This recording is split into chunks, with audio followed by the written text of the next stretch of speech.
Welcome back friends to the GS platform YouTube channel. दोस्तों, आज की वीडियो हम लोग इंडियन पॉलिटी के टॉप 10 क्वेश्चंस को देखेंगे और ये हमारी जीएस की पॉलिटी की 7वीं क्विज है। पहले की 6 क्विज आपके चैनल पर अपलोड की जा चुकी हैं, तो उसको आप प्लेलिस्ट में जाके देख सकते हैं।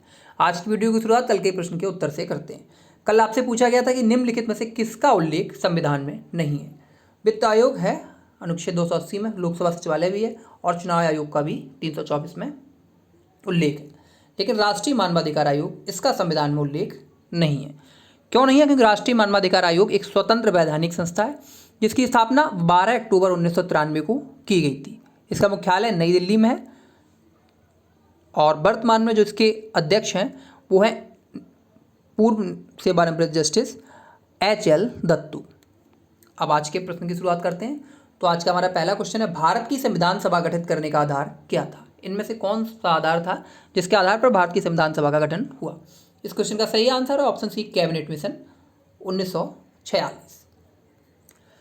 तो फरवरी 1946 में ब्रिटेन के प्रधानमंत्री एटली थे। उन्होंने भारत में एक 3 सदस्यीय शिष्टमंडल भेजने की घोषणा की। इस 3 सदस्य में जो थे कैबिनेट मिशन में, वो थे लॉर्ड पैथिक लॉरेंस जो कि वर्तमान में तत्कालीन में भारत सचिव थे, सर स्टैफोर्ड क्रिप्स व्यापार बोर्ड के अध्यक्ष थे, तथा एवी अलेक्जेंडर नौसेना मंत्री थे। ये 3 थे कैबिनेट मिशन में, पैथिक लॉरेंस, स्टैफोर्ड क्रिप्स और एवी अलेक्जेंडर। इनको अधिकार दिए गए थे तथा इनका कार्य भारत को शांतिपूर्ण सत्ता हस्तांतरण के लिए उपायों एवं संभावनाओं को तराशना था। कैबिनेट मिशन का भारत आगमन। कैबिनेट मिशन भारत कब आया, ये क्वेश्चन और अधिकतर पूछा जाता है, तो ये आपको याद रखना 24 मार्च 1946। कैबिनेट मिशन 24 मार्च 1946 को भारत आया, जबकि क्रिप्स मिशन का अगर पूछा जाए तो क्रिप्स मिशन 23 मार्च 1942 को आया था। 23 मार्च 1942 को। कैबिनेट मिशन 24 मार्च 1946 को दिल्ली पहुंचा। इस मिशन ने अपनी कई नेताओं से कई मुद्दों पर कई दौर की बातचीत की, जिनमें कि प्रमुख थे अंतरिम सरकार का गठन कैसे हो, भारत की स्वतंत्रता देने एवं नए संविधान के निर्माण हेतु आवश्यक सिद्धांत और उपाय क्या होने चाहिए। कैबिनेट मिशन योजना के जो मुख्यमंत्री थे। अच्छा, एक क्वेश्चन और पूछा जाता है कि कैबिनेट मिशन ने क्या पाकिस्तान की मांग को स्वीकार किया था? नहीं, पूर्ण पाकिस्तान के गठन की मांग को कैबिनेट मिशन ने अस्वीकार कर दिया था। हालांकि पाकिस्तान के गठन की मांग को सिरे से खारिज नहीं किया था, लेकिन पूर्ण पाकिस्तान के गठन की मांग को अस्वीकार कर दिया था कैबिनेट मिशन ने। अगला क्वेश्चन, राज्यसभा को भंग करने के लिए निम्नलिखित में से कौन सक्षम है? इस क्वेश्चन का सही आंसर है ऑप्शन डी, इनमें से कोई नहीं, क्योंकि राज्यसभा को किसी भी आधार पर भंग नहीं किया जा सकता। ठीक। अगला क्वेश्चन, शिक्षा किस सूची का विषय है? तो शिक्षा जो है वो समवर्ती सूची का विषय है। भारतीय संविधान की 7वीं अनुसूची में 3 सूचियां हैं, संघ सूची, राज्य सूची और समवर्ती सूची। संघ सूची में राष्ट्रीय महत्व के विषय शामिल होते हैं, जिनमें कि पूरे देश में एक ही पॉलिसी बनाए जाने की जरूरत होती है। जैसे कि रक्षा संघ सूची में है, विदेश संघ सूची में, संचार है, देशीकरण नागरिकता है, रेलवे, डॉक सेवा आदि। तो संघ सूची में लगभग 100 विषय हैं।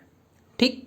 राज्य सूची की बात करें तो राज्य सूची में जो क्षेत्रीय महत्व के विषय शामिल होते हैं, और राज्य सूची के अंतर्गत वर्तमान में 61 विषय हैं। और राज्य सूची में पुलिस, सार्वजनिक व्यवस्था, परिवहन, स्वास्थ्य, कृषि, सरकार, पेयजल की सुविधा, पानी, साफ सफाई, ये सब है। समवर्ती सूची की बात करें तो समवर्ती सूची में 52 विषय हैं। इसमें शिक्षा जो कि समवर्ती सूची का विषय है, वन, जंगली जानवरों पक्षियों की रक्षा, बिजली, श्रम कल्याण, आपराधिक कानून और प्रक्रिया, जनसंख्या नियंत्रण एवं परिवार नियोजन, ये समवर्ती सूची में है। दवा भी समवर्ती सूची में। तो समवर्ती सूची में क्या होता है कि राज्य और केंद्र कोई भी कानून बना सकता है। अगला क्वेश्चन, हर 5 वर्ष बाद वित्त आयोग का गठन कौन करता है? इस क्वेश्चन का सही आंसर है ऑप्शन सी, राष्ट्रपति। तो हर 5 वर्ष के बाद वित्त आयोग का गठन राष्ट्रपति द्वारा आवश्यक समझा जाता है। और वित्त आयोग जो है वो संविधान के किस अनुच्छेद में है? आर्टिकल 280 में। इसके अंतर्गत यह प्रावधान किया गया, संविधान के प्रारंभ से 2 वर्ष के भीतर, उसके बाद प्रत्येक 5 वर्ष की समाप्ति पर या उससे पहले, जिसे राष्ट्रपति द्वारा आवश्यक समझा जाता है, एक वित्त आयोग का गठन किया जाएगा। इस व्यवस्था को देखते हुए पिछले वित्त आयोग के गठन की तारीख के 5 वर्षों के भीतर अगले वित्त आयोग का गठन हो जाता है। वित्त आयोग एक अर्धन्यायिक एवं सलाहकारी निकाय है। ठीक। अब 15वें वित्त आयोग का गठन कब किया गया था? तो 22 नवंबर 2017 को 15वें वित्त आयोग के गठन को मंजूरी प्रदान की गई थी। यह 2020 से 2025 तक 5 साल की अवधि में इसकी सिफारिशों को लागू किया जाएगा। अब तक 15 वित्त आयोग का गठन किया जा चुका है। ठीक है।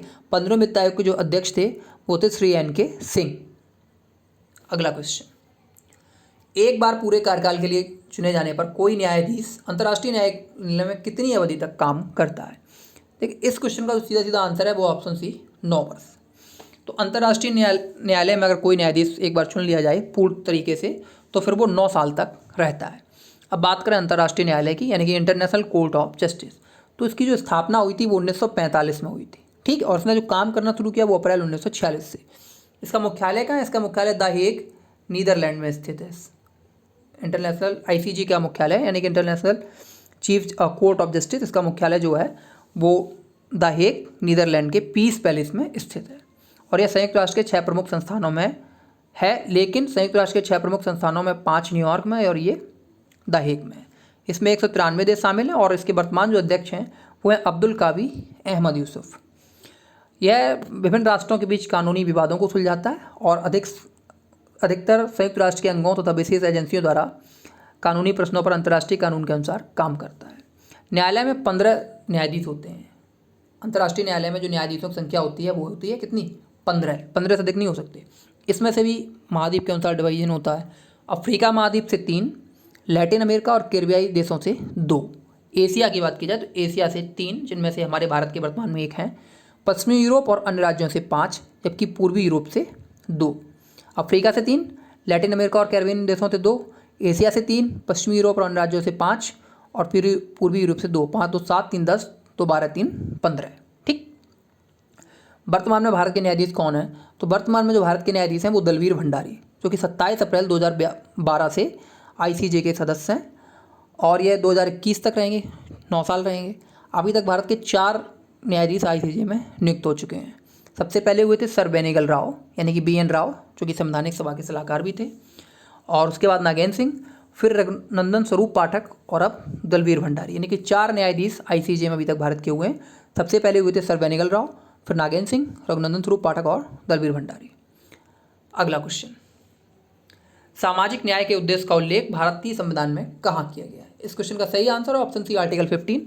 आर्टिकल 15, इसके ऊपर एक मूवी भी आ चुकी है आयुष्मान खुराना की, वो आप लोगों को देखनी चाहिए, अच्छी मूवी है। तो संविधान के आर्टिकल 14 से लेकर आर्टिकल 18 तक में देश के सभी नागरिकों को समानता के मौलिक अधिकार देने की बात कही गई है। इसी के तहत आर्टिकल 15 में है कि जो आर्टिकल 15 प्रमुखता है वो यही है कि राज्य किसी भी नागरिक के साथ जाति, धर्म, लिंग, जन्म, स्थान और वंश के आधार पर भेदभाव नहीं करेगा।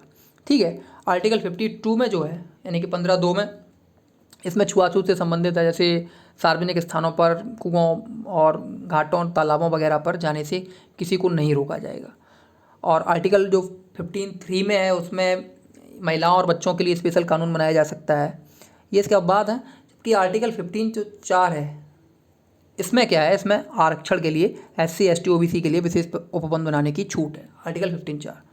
ठीक, अगला क्वेश्चन, भारतीय संविधान का अनुच्छेद 14 यानी कि आर्टिकल 14 भारतीय नागरिकों को गारंटी देता है, किस चीज़ की देता है? तो ऑप्शन डी, कानून के सामने समानता और कानूनों की समान रक्षा की। आर्टिकल 14 के तहत विधि के समक्ष समता एवं विधियों के समान संरक्षण का उपबंध किया गया है। संविधान का यह अनुच्छेद भारत के राज्य क्षेत्र के भीतर भारतीय नागरिकों एवं विदेशी दोनों के लिए समान व्यवहार का उपबंध करता है, यानी कि आर्टिकल 14 जो है वो व्यक्तियों पर लागू होता है। ठीक है, जबकि आर्टिकल 50 की बात कर रहे थे, 15 की, वो सिर्फ नागरिकों पर लागू होता है। नागरिक सिर्फ हमारे देश के होते हैं, नहीं, भारत के नागरिक होते हैं। व्यक्ति किसी भी देश का हो उस पर ये लागू होगा।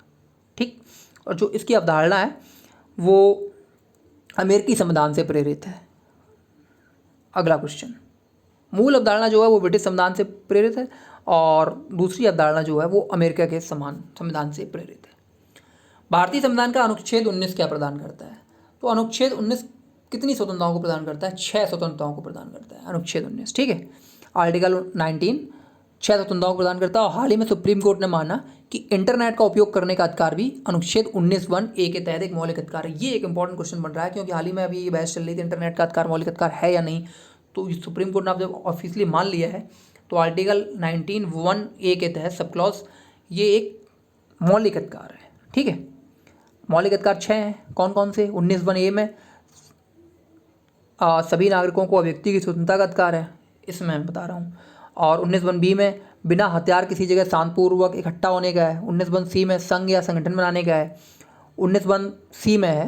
19(1)(d) में भारत में कहीं भी स्वतंत्र रूप से निर्बाध रूप से घूमने का अधिकार है। 19(1)(e) में भारत में किसी भी हिस्सा में रहने और बसने का अधिकार है। जबकि 19(1)(f) में संपत्ति का अधिकार था, इसको हटाया जा चुका है। ठीक है, तो ये वर्तमान में 6 है। एमिकस क्यूरी क्या होता है? इंपॉर्टेंट क्वेश्चन है बहुत। इस क्वेश्चन का सही आंसर है ऑप्शन बी, न्यायालय का मित्र। एमिकस क्यूरी वो होता है, जैसे कि अब आपको बता दें, जैसे कोई आरोपी है और फीस ना दे सकने की वजह से अगर वकील नहीं कर पा रहा है तो उन्हें अदालत सरकारी खर्च पर एक वकील मुहैया कराती है, और इसी को एमिकस क्यूरी कहा जाता है। एक तरीके से आप कह सकते हैं सरकारी वकील एमिकस क्यूरी होता है। एमिकस क्यूरी की नियुक्ति केस के किसी भी स्टेज पर की जा सकती है। जो वकील अदालत में प्रैक्टिस करते हैं, कोर्ट उनमें से किसी केस में एमिकस क्यूरी बना सकता है। इसके लिए राज्य सरकार से केस लड़ने की फीस मिलती है। जैसे कि एक नानावटी वेब सीरीज है वर्तमान में G5 पे, अगर आप लोग देखना चाहें देख सकते हैं। रुस्तम जो मूवी बनी है उसी के ऊपर ये भी है, नानावटी केस के ऊपर है। इसमें एमिकस क्यूरी के माध्यम से ही जिस नानावटी कावास नानावटी जो कि नेवी कमांडर होते हैं वो केस को लड़ते हैं। अंतिम क्वेश्चन, संसद में आधिकारिक विपक्षी समूह के रूप में मान्यता प्राप्त करने के लिए उसके कितने सदस्य होने चाहिए? इस क्वेश्चन का सही आंसर है ऑप्शन डी, कुल संख्या के 1/10। यानी कि संसद में अधिकतम सदस्यों की संख्या हो सकती है 552, इसका अधिकतर कर दो 10, तो लगभग 54 या 55 सदस्य होने चाहिए। ठीक है, अगर 543 है तब 54, और 552 सदस्यों की संख्या संसद में वर्तमान में अगर है किसी सत्र में तो 55, अभी 54, लेकिन कांग्रेस के 54 नहीं है, तो अभी ऑफिशियली तौर पर कोई भी विपक्ष का नेता नहीं है। भारत में शून्यकाल कब शुरू हुआ था? ये क्वेश्चन मैं एक बार और इसी क्विज में करवा चुका था पॉलिटी वाली में, तो आपको लोगों को पता होगा। इस क्वेश्चन का सही आंसर है ऑप्शन बी, 1962। और जो शून्यकाल है संसद में वो भारत की ही देन है।